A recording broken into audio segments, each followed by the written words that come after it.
Well, kind of sad day because today's video is the last time we're seeing the S65. A few videos ago, I made an upload kind of explaining what's going on in my life, and I'm in a bit of a reconstructive state, I guess, on pretty much every level in my life, and the S65 has to go. So yeah, bittersweet, but today's video is going to be a bit of a goodbye. Like I said, I know it's a bummer, but I'm determined that better times are ahead, and she will be replaced at some point. But she's been completely cleaned out. She is being sold. Unless something crazy happens in the next days, she's gonna be gone. So cleaned out, and doesn't even have a dash cam anymore, which is kind of rare because all my cars always have dash cams. They have for, you know, pretty much the beginning of my YouTube channel. And that's a pretty good segue into the sponsor of today's video. Don't worry, we're gonna get straight down to the point here with the S65. But first, I want to thank 70My for sponsoring today's video. That's right, because today we have the A510. So I've done a lot of dash cam integrations in my videos before, and the number one thing I always talk about is the safety aspect of a dash cam. Just in the previous month, I've seen some pretty crazy stuff filmed by that dash cam right there. Just the other day, I was pulling into a shopping plaza, and a lady just drives straight into a guardrail. So I kind of stopped and checked if she was okay, and I tried to help her, but her front bumper got torn off. It was, yeah. And a few weeks before that, some person was pulling into my lane. It's a kind of tricky little area of Pittsburgh there. Now, thank God nothing happened, but if something did happen, I would have had it on video to prove that it wasn't my fault. So the 70My 510 is a dual channel dash cam, so it films up front and in the rear as well. So the front camera films with 1944p HDR resolution equipped with Sony's Starvis 2 image sensor.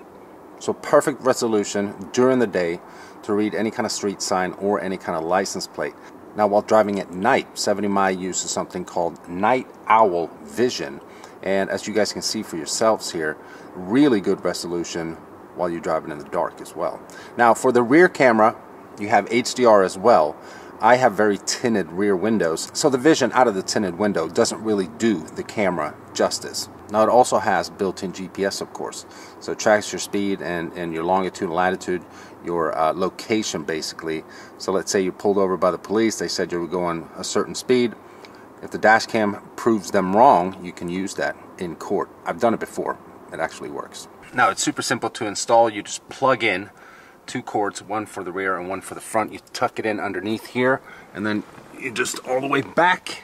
I have mine hooked up with the 12 volt. It also comes with a 4G hardwire kit if you want parking surveillance. If you're parking outside or you have street parking, for instance, someone tries to break into your car or someone hits your car while it's sitting there, because it has a G sensor that will notice if anything happens and starts filming while you're not in the car. So the dash cam comes with an app, so you can access your album and all your videos for the front camera and rear camera through the 70My app. But if you've been on the fence regarding getting a dash camera, there's literally no time like right now to get one, because you get a deal of a lifetime during Black Friday. So click the link in the description, save a lot of money during Black Friday for the 70My A510, and thanks to them for sponsoring today's video.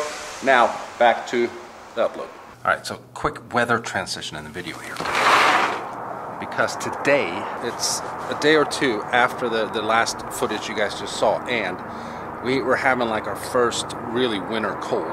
24 degrees. It's nippy out here. We got ice. The time of year that I despise the most. Yeah, last day with the S65. And here's another very random thing in regards to this car that I noticed a few months ago. I just finished a car review over at LW, and it has kicking motion where it opens the trunk, and I threw my backpack in the trunk, a bunch of camera equipment and stuff, and then went to close it,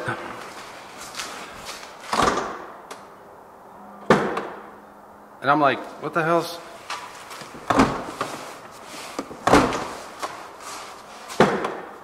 So I'm like, something's wrong with the tailgate now. I'm like, crap. I thought it was like the little hitch function here.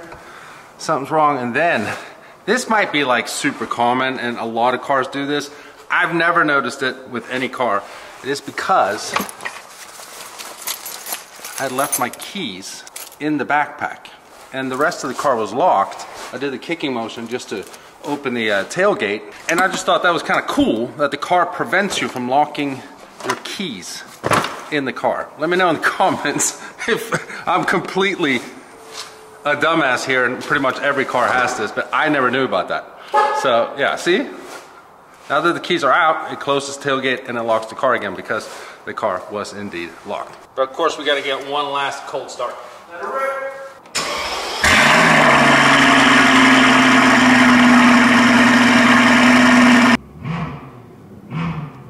So this interior was the reason I bought this specific car. The carbon inserts instead of wood grain, and then the red Bengal, or the Bengal red interior in the dash, and also in the seats, in the doors, all the way back. I just think this interior is perfect for this car.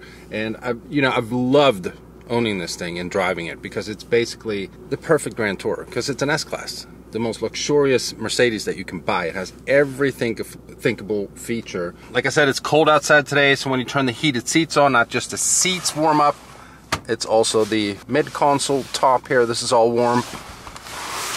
Side of the doors get warm. I mean, this car's just perfect, and then obviously it has a V12 under the hood. When Mercedes came out with this generation S-Class, now if you've been watching my videos, you know this stuff already, might be a little repetitive, but when Mercedes came out with this generation S-Class, they bravely called it the best car ever made. And they have a good argument because this car pretty much has everything. I don't really want to drive it very far now because it is technically sold. I don't really want to be driving it a lot and putting more miles on it. But I had to take it out for a little spin here for the last time. Also, I took it up here on the top of the city with the city as the backdrop. I thought that was a pretty cool shot. It is, however, extremely windy out there. So since I bought the car, I put 15,000 miles on it, and I haven't really had any problems with it whatsoever. It's been a great car. It's been reliable for a V12 Mercedes. So I mean, it hasn't really been that costly to upkeep either. It's my second V12 ever, and while I'm going through kind of like weird times in my life, not to try to sound negative or anything, but it is what it is right now, and I have to sell the car, and it sucks, of course. I would love to keep the car, but even though I'm in a place where I'm at right now, I'm actually excited to see what's going to happen in the future, because something's good got to come out of this. When you go through times like this, they happen for a reason, so there has to be a purpose with it. I have no clue what that is, but we're just going to have to wait and see. And, well, it's got to be the most unique sounding. I'm not saying it's the best sounding by any means, because, you know, it's not, but it's one of the most unique sounding V12s ever. I mean, listen to these downshifts. The transmission is still cold, so it's shifting super slow.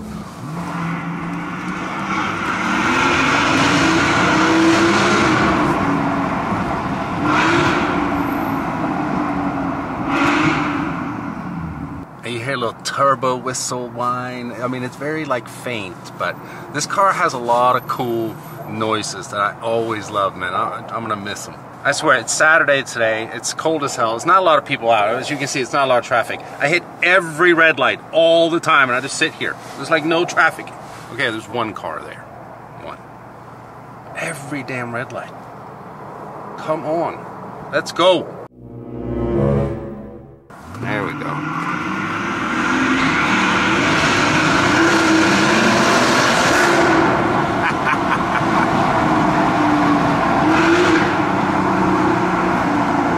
So much torque, so it's so hard to get traction in this thing, especially when it's cold. Tires are cold. S65s are rear-wheel drive only, for the person that didn't know. S63s are all-wheel drive. Why is there no turn on red?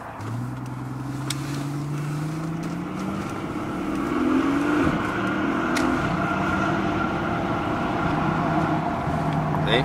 Gotta catch every red light. Every red light.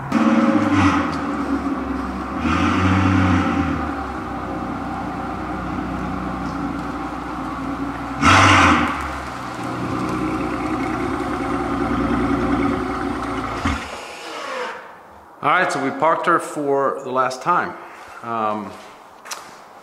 Yeah, these videos, they're boring to make. I don't like making them, but the cars are what make the channel.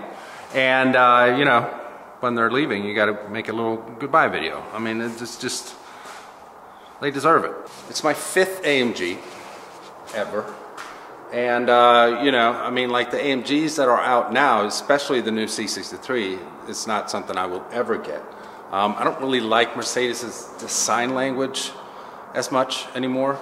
Like this W217 for the coupes is probably one of the best looking Benzes ever, in my opinion. It's gorgeous. They're classy lines. It's just good looking compared to what's out on the market now. So maybe it'll be my last AMG for a while, or a long time, because I will only be having one car for a while here. And I have a flat tire on the R7, so that needs fixed this way. It's actually a cracked wheel, so whenever I fill it up every day, you know, it holds pressure for a while, but like the next day it's, yeah, flat again. So that's the luck in cars that I have currently. But yeah, that's gonna do it. That's all she wrote for the S65. She is gone. Hope you guys have enjoyed this car. I know I did. Let me know your favorite feature about the S65 in the comments below, and I'll see you guys in the next one. Bye-bye.